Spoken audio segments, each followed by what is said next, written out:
Selamat siang pemirsa, Anda menyaksikan News Update pukul 12 waktu Indonesia Barat bersama saya Valerina Daniel. Presiden Joko Widodo berharap internasional ikut mendukung penanganan pengungsi Rohingya. Presiden juga menyatakan membantu pengungsi Rohingya merupakan aksi kemanusiaan. Pernyataan itu disampaikan Presiden di sela-sela acara Car Free Day di Solo, Jawa Tengah. Presiden juga berjanji akan menyiapkan anggaran khusus untuk membantu pengungsi Rohingya. Menurut Presiden, Indonesia telah proaktif melakukan kesepakatan dengan negara-negara kawasan seperti Malaysia dan Thailand untuk berkoordinasi terkait nasib pengungsi Rohingya. Ketiga negara sepakat untuk menerima pengungsi dalam kaitan bantuan pangan dan menampung mereka dengan dasar kemanusiaan.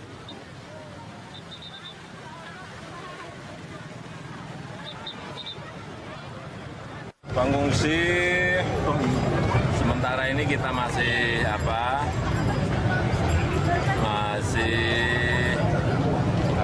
ingin mendapatkan sebuah kepastian bahwa beban-beban biaya yang ada di nantinya setelah kita tampung itu didukung oleh UN dan oleh negara-negara yang lain, meskipun kita juga pasti akan keluar anggaran, tapi demi kemanusiaan saya kira nanti akan kita tampung. Dan 3 hari yang lalu kesepakatan antara Menteri Luar Negeri Indonesia, Malaysia, Thailand juga. Pemirsa, sejak tahun 2012 penderitaan orang Rohingya mendapat perhatian internasional ketika terjadi kerusuhan di Rakhine. Ya, media internasional dari berbagai organisasi internasional termasuk PBB menyebut Rohingya adalah etnis yang paling menderita di dunia saat ini.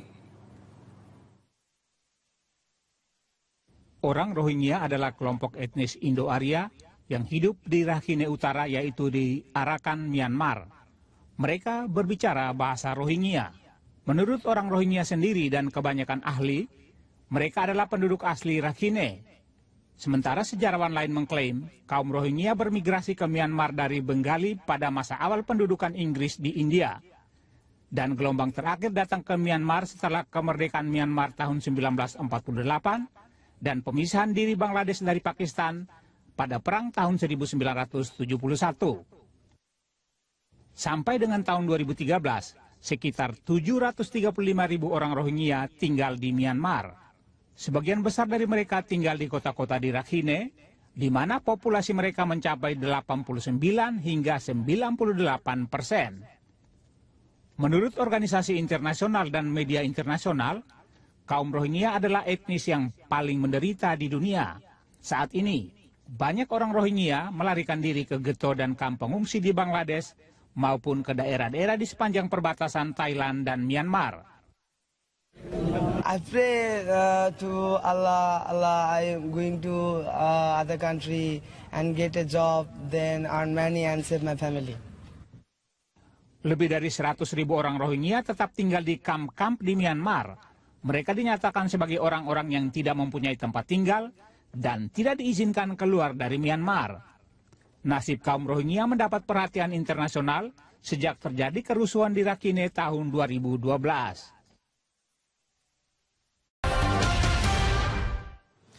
Kita kembali di segmen kedua Berita Satu View, masih bersama dengan dua narasumber kita, wartawan senior sport Satu Estu Santoso dan juga Erwin Fitriansyah, wartawan senior dari bola.com. Nah, di segmen ini kita mau membahas belum lama kalau pemerintah berencana mencabut semua fasilitas dari PSSI, termasuk juga keberadaannya di yang Senayan, kita tahu ya. Apakah ini bisa dibilang berlebihan dari Kemenpora? Kalau dicabut, PSSI itu nyewa kok di Setnek gitu loh. Kalau ini ngomong realnya ya, mereka nyewa gitu. Terus selama ini PSSI klub-klub itu juga tidak memakai APBD lagi, mereka mencari sendiri, dan buktinya mereka sampai telah bayar pemain segala macam karena sponsor nggak ada gitu.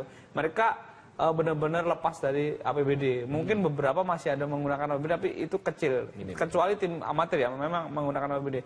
Jadi saya pikir yang kalau dicabut semua segala macam itu ya seperti sekarang ini kan, sekarang klub tidak bisa melaksanakan pertandingan karena tidak ada izin dari polisi. Itu kan bagian dari mencabut hak itu tadi, mencabut hak mereka menggelar pertandingan. Jadi saya pikir ya kan seperti ini, kalau memang dicabut, ini sudah sebelum dicabut semuanya aja statement udah tidak bisa ngapa-ngapain gitu loh. Nah, apalagi udah dicabut, udah resmi nggak bisa ngapa-ngapain lagi. Jadi udah sama kondisinya kan seperti ini gitu. Tapi kalau soal kantor bisa pindah kemanapun lah ya, di Senayan nggak dikasih, di tempat lain juga bisa kan? Bisa.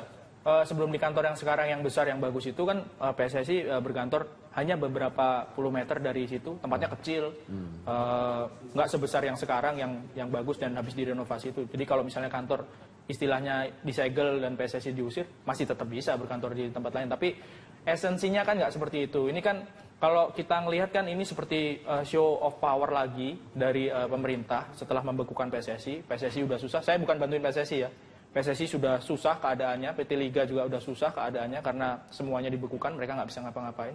Ditambah lagi dengan show of power seperti itu. Tapi esensinya apa ya kalau udah kayak gitu selesai masalahnya. Kan lebih baik dicari jalan keluarnya daripada terus-menerus saling adu kekuatan. Berarti kalau dibandingkan sama tidak diberikan izin, kalau cuman masalah kantor fasilitas ini mah bukan masalah lah ya. Bukan masalah, karena musim lalu PSSI belum berkantor di situ kok gitu.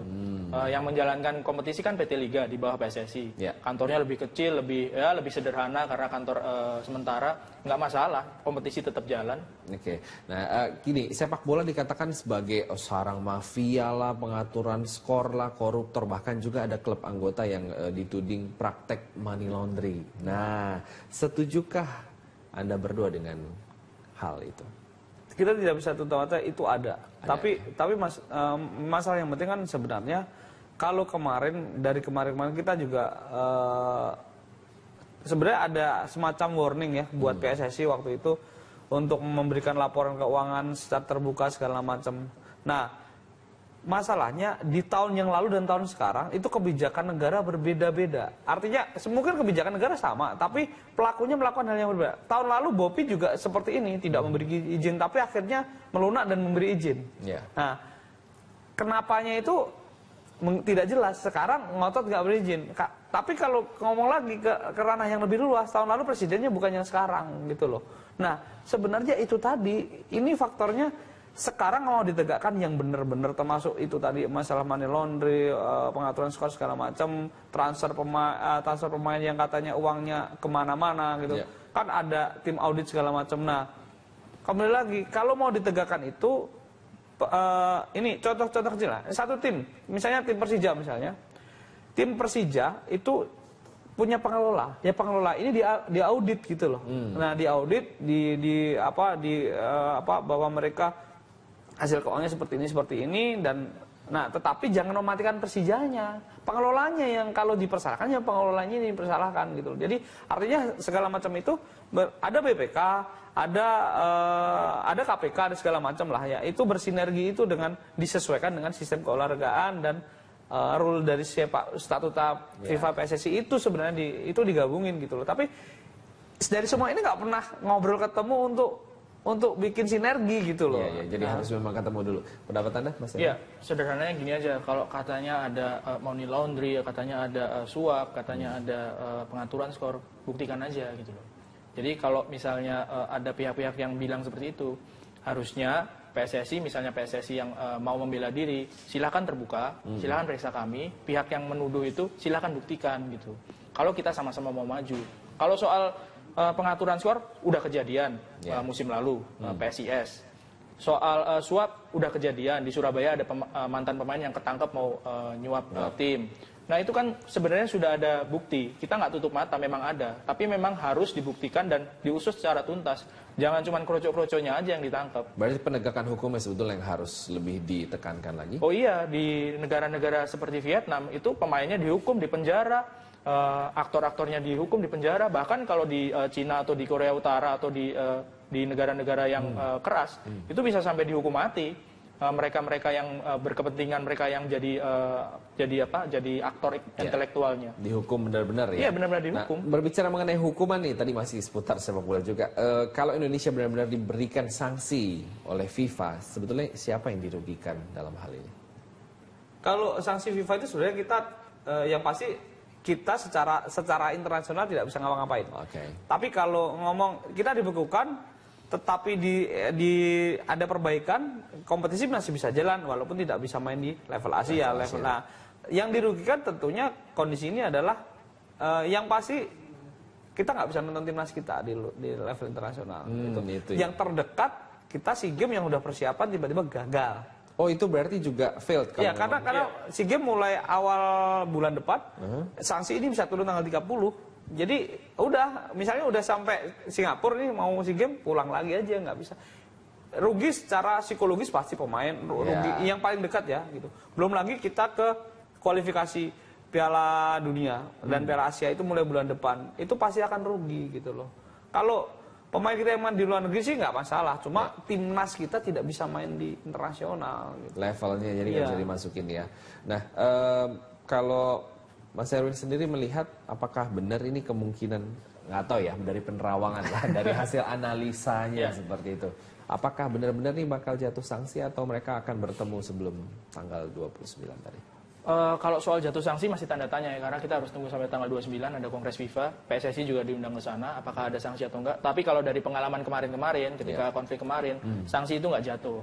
Karena ada penyelesaian yang benar-benar signifikan, jadi FIFA tunjuk tim, waktu itu tim normalisasi, ketuanya adalah Pak Agung Gumelar.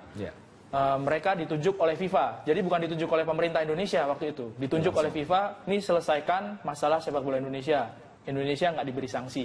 Nah, ini yang nggak tahu kita sekarang. Apakah kita kena sanksi atau nggak? Ada tim transisi. Mungkin tugasnya sama, tapi yang nunjuk kan lain. Kalau tim transisi ini yang nunjuk Menpora dari pemerintah.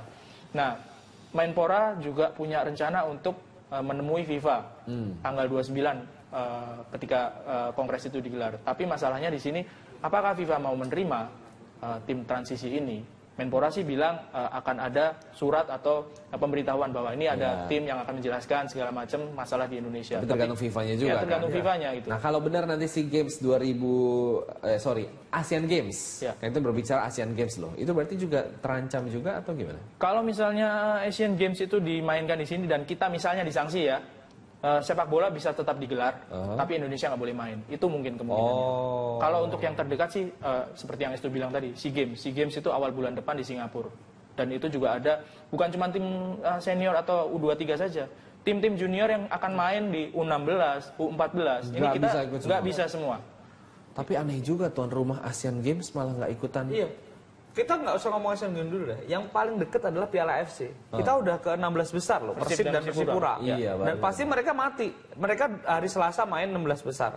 Mereka dua-duanya main di Indonesia karena 16 besar ada satu pertandingan dan itu main juara grup itu main di tuan rumah dan kita juara grup semua. Kalau kita 26 itu Persipura dan Persib menang, kita perempat final nih, nyampe perempat. Itu musim lalu kita sampai semifinal ya Persipura. Kita perempat final. Tapi itu selesai. Nah, itu rugi besar sekali gitu loh. Iya. Jadi memang harus duduk bareng lah itu duanya ya. Nah, kita akan kembali lagi nanti di segmen berikutnya. Tetap bersama kami. Kami akan segera kembali. Negara yang lain, meskipun kita juga pasti akan keluar anggaran, tapi demi kemanusiaan saya kira nanti akan kita tampung. Dan 3 hari yang lalu kesepakatan antara Menteri Luar Negeri Indonesia, Malaysia, Thailand juga. Pemirsa, sejak tahun 2012 penderitaan orang Rohingya mendapat perhatian internasional ketika terjadi. Ini kita masih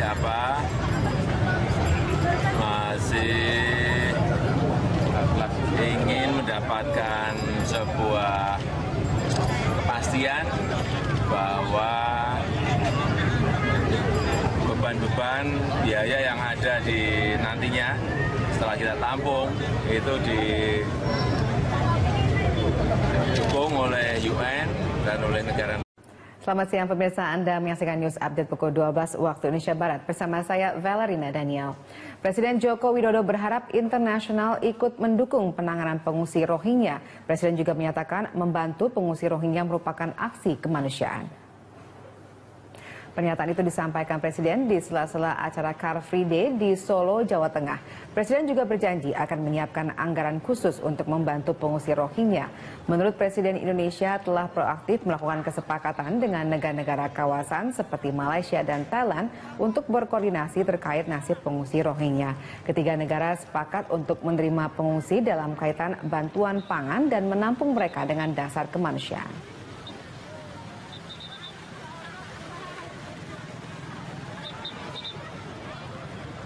Pengungsi sementara kerusuhan di Rakhine. Ya, media internasional dari berbagai organisasi internasional termasuk PBB menyebut Rohingya adalah etnis yang paling menderita di dunia saat ini. Orang Rohingya adalah kelompok etnis Indo-Arya yang hidup di Rakhine Utara, yaitu di Arakan, Myanmar.